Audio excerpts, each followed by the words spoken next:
хайрыг амьдруулах нь гэсэн сэдвээр ярилцахаар бэлтлээ. Тэгэхээр нэвтрүүлгийн зочноор хайрын хэл сэтгэл зүйн төвийн сэтгэл судлаач Соёлман оролцож байгаа. Танд орой минь хүргэе.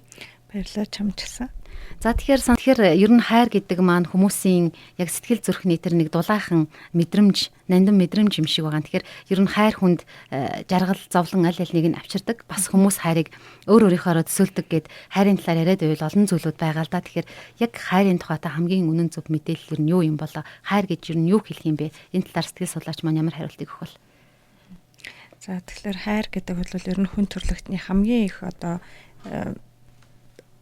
судалсан тийм ээ хамгийн их дуу зохиол одоо янз бүрийн бүтээл зориулсан тийм сэдв байгаа шүү дээ. Тэгээд аль дээр үеэс хойш тийм ээ гүн ухаанднуудаас ахуулаад өнөөгийн бидний үеийнхэн хүртэл хайрын талаар одоо сурах гэж, түүнийг судлах гэж, түүнийг магтан дуулах гэж янз янзаар үтсээр ирсэн боловч ердөөсөө бидний одоо энэ хайрыг хайж байгаа, хайрыг судалж байгаа одоо судалгаа маань ерөөсөө дуусахгүй байгаад байгаа тийм ээ. Тэгэхээр энэ юутай холбоотой вэ гэхээр үнэхээр яалтчгүй чиний хэлж байгаагаар бол хайр бидний амьдралын жаргал болон зовлон аль алин тал маш хуйлтай холбоотой байдаг сэдв нэг талаас нөгөө талаасаа болохоор хайр гэдэг бол хүнийг яг жинхэнэ хүн болгож өгдөг тэр нарийн одоо сэтгэлийн мэдрэмж, зэвсэг, амьдралын одоо маш их том агуу зүйл байгаа шүү дээ тийм ээ.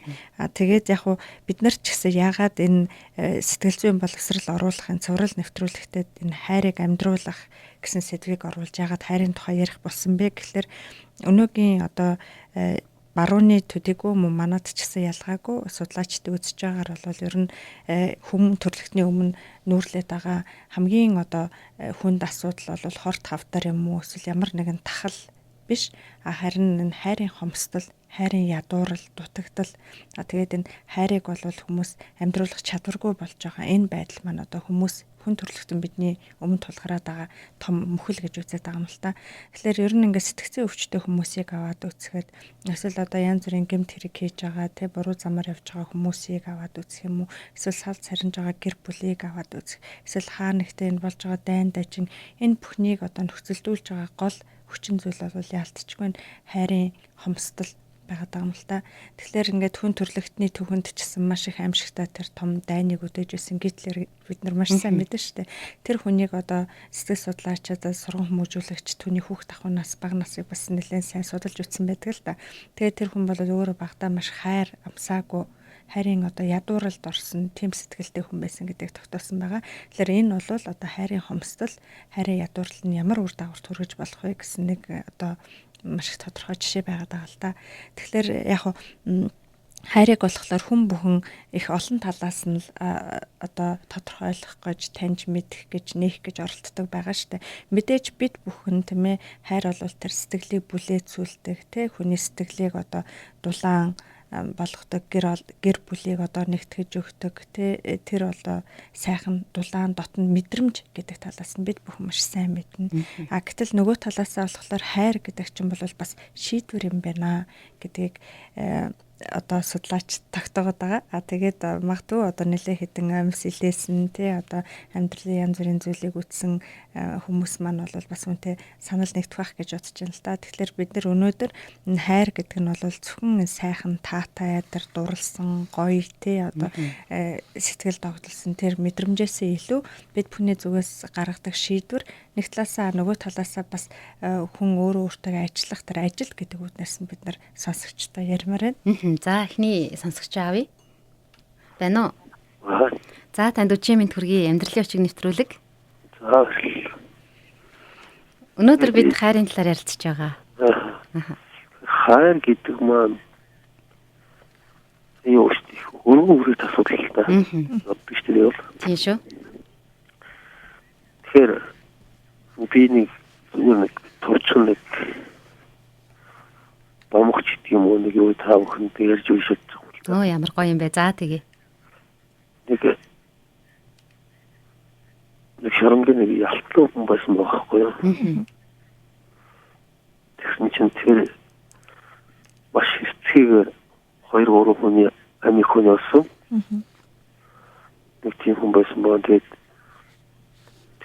тэр яг ингээд усны дараахаар найз нэг хүнд үзүүлсэн бол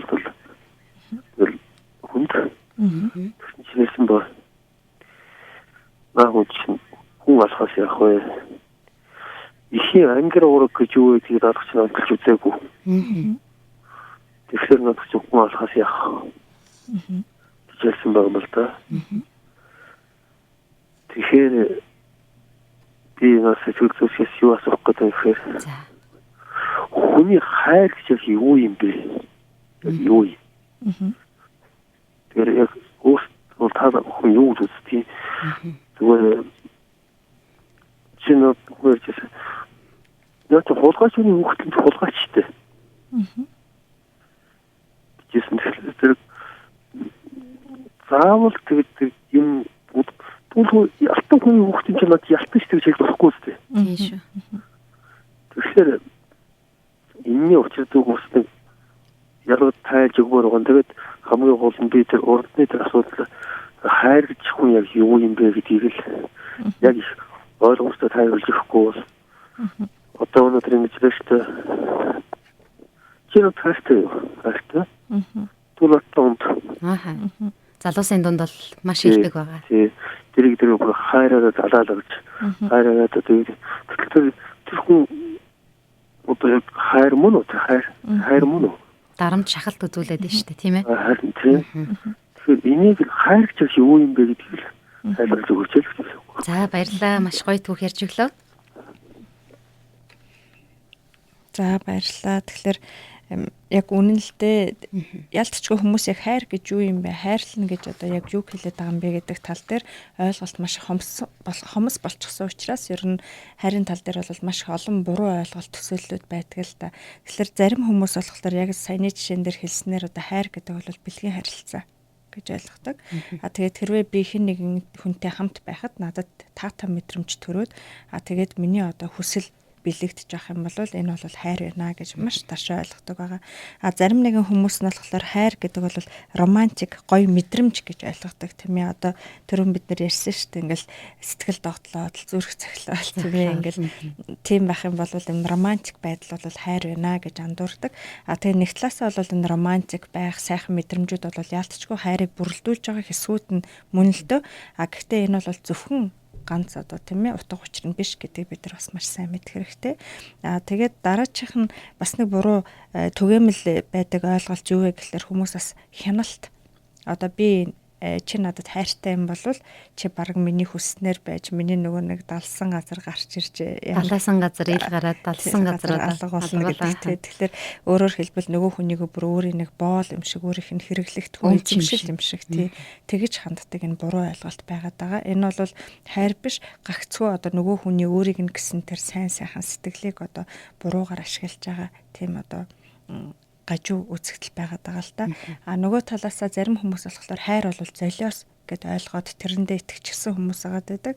Тэгээд энэ нь болохоор зарим эмэгтэйчүүдийн амьдрал дээрээс хардаг л та. Би одоо энэ хүнд хайртай. Тэм учраас одоо яаж ч байсан л би одоо төвчээл өнгөрөөгөл тий. Энэ хүнд одоо бүхний зориулсан гэсэн тийм бас буруу ойлголт. Мэдээж хүн хайртай хүнийхээ төлөө тодорхой хэмжээр шаардлагатай үед бол золиос тодорхой хэмжээгээр ч явах шаардлагатай бол их хэмжээгээр золиосоо гаргадаг. Гэхдээ зөвхөн золиос бол бас хайр биш юм а гэдэг. Өөрөөр хэлбэл бид нар юуны төрөнд хайрын тухай ойлголтоо маш их зөв болгох хэрэгтэй. Тэгэхээр ингээд энэ хайрын тухай сая дурдсан буруу ойлголтууд маань бол хайр биш байх нэ гэдгийг бид нар юуны төрөнд ойлгох хэрэгтэй гэж бодож байна. Нөгөө талаасаа болохоор тэгвэл хайр гэж юу юм бэ гэсэн асуулт гарч ирж байгаа шүү дээ. Тэгэхээр юуны төрөнд бол хайр гэдэг бол ямар ч болцол нөхцөл шаардлага тавихгүйгээр нөгөө хүнийг байгаагаар нь хүлээн зөвшөөрөх гэсэн нэг ийм ойлголт байгаад байгаа л да. Тэгэхээр түрүүн хэллээ л да нөгөө тэр алуурчин хүний тухай түүх их нь нөгөө ангир уурга хүлээгүй учраас хүүхд наадах ч одоо хайр мэдхгүй хүн алхаас өөр арга байхгүй гэж тийм ээ. Тэгэхээр нэг талаасаа мэдээж ингээд ихэнх уургийг хөхөж өсөөгүй хүн болчихсон хүмүүс бидний дунд зөндөө байдаг. Гэхдээ тэр болгон алуурчин болоод байдгүй л да тийм ээ. Гэхдээ тухайн хүний хувьд бол амьдралын нөхцөл байдлууд үнэхээр тэр хүний сэтгэлийг тэгэж их хоосруулж тэгэж их хатуу хэрцгий байдал тэ догшин одоо байдал үзэн ядалт тэр бүхнэр дүүргэсэн учраас тэр хүмүүс маань одоо алуурчин болж алуурчин ч яхав тэ одоо хүний амьд хөрсөн тийм бие хянах хянан захирах чадваргүй нэгэн болж тий төлөвшсөн байна л та. Тэгэхээр эндээс нөгөө талаас нь бас юу хэлэх гээд байгаа юм бэ гэхээр яалтчгүй хүн хайрлж сурахын тулд бол багаасаа ээж аав энэ төр болцолгүй хайрыг амсах зайлшгүй чухал байдаг. Яг л хүн өөрийнх нь сэтгэл дотор яг юу байна тэрийг л бид нар гаргаж өгдөг байгаа. Нөгөө нар сар хоёрын тухай нэг тийм юу домгийн түүх байдаг шүү дээ. Сар өөрөөсөө бол гэрлийг гаргаж чаддгүй. Харин өдрийн туршид гэрэлтэж байгаа нарны элчийг гэрлийг өөртөө шингээж аваад тэгээд тэр шингээж авсан тэр гэрлээрээ шүн тэмээ ингээд хорвоо ертөнд сархуу болсон үед одоо гэрэлтүүлж байдгиймаа гэж одоо онол байдаг л да. Тэгэхээр яг үүний дагуу хүмүүс бид хэн нэгнээс авсан тэр хайраараа одоо өөрийнхөө дотор хүлээж авч тийм ээ хуримтлуулсан тэр дотн дулаан сэтгэл тэр хүлээн зөвшөөрөл анхаарал халамж тэр бүхнийг хүн цаашаа урсгах боломжтой байдаг байна л да. Тэм учраас бид нэг талаасаа эцэг эхчүүдэд одоо эцэг их болох гэж байгаа ирээдүйн тийм ээ эцэг их болох өсвөр үеийн залуучуудаа ч гэсэн хүүхдээ багаас нь эхэлж хүлээн зөвшөөрж хайрлах юм бол та бас өөрийнхөө хүүхдийн амьдралтуудыг хүн төрлөختөнд ч гэсэн маш их том хөрөнгө оруулалт хийж байгаа гэдэг гүнээ ухамсарлах хэрэгтэй гэдгийг хэлмээр байна. Тэгээд яг хуу ер нь өнөөдөр бидний нэвтрүүлгийнхаа явцад бол хайрыг маш их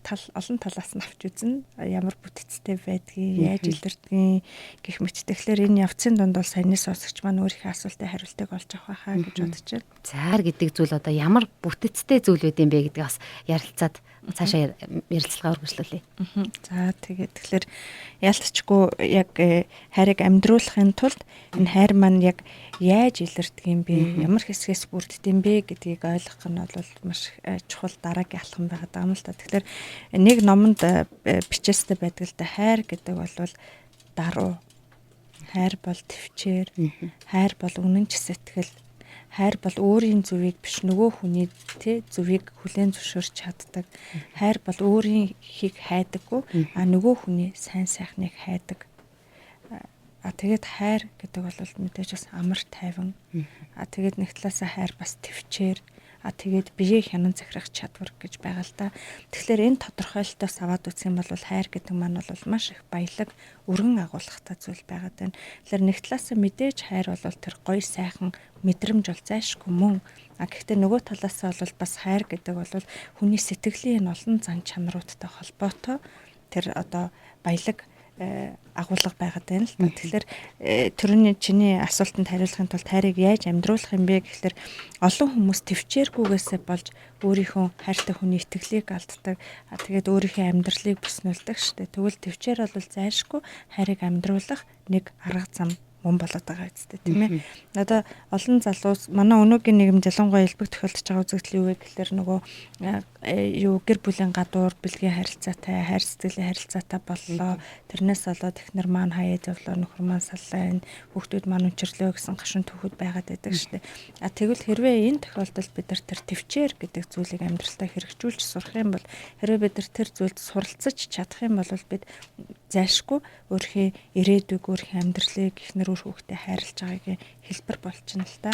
Мөн бас нэг зүйл юу вэ гэхээр түрүүн хэлсэн л дээ нөгөө хүний сайн сайхныг хайх тийм ээ. Одоо өөрийнхөөсөө илүү тийм ээ бас нөгөө хүнийг боддог байх. Энэ бол мэдээж хүн бүхний хүлээн зөвшөөрөх зүйл ах гэж би бодож байна л да. Хэдий тиймч гэсэн бид нэр энэний яг эсрэг зүйлийг амьдрал дээр маш их хэрэгжүүлдэг. Юу вэ гэхээр бид маш их хувиа хичээсэн, өөрийнхөө зүвийг хайсан, өөрийнхөө сайн сайхны төлөө тийм ээ одоо сэтгэлээ хандуулсан байдаг шүү дээ. Тэгэхээр өөрөөр хэлбэл бид нар зөвхөн өөр дээрээ ертөнцийг хязгаарлаад ах биш тийм ээ. Бас нөгөө хүний дотоод ертөнцид юу болж байна? Энэ хүнийг би яаж ойлгож болох вэ? Яаж би түүнийг дэмжиж болох вэ? Яаж тусалж болох вэ? Тэгэхээр өөрхийн хүрээнээсээ хайлаад бид нар нөгөө хүний төлөө сэтгэлтэй байх нь бол бас хайрыг амьдруулж байгаа нэг арга зам болоод байгаа юм л та. Тэгэхээр яг хайрын 10 нууц гэдэг нэг сонирхолтой ном байсан л да. Тэгээд яг 10 нууцыг гаргасан.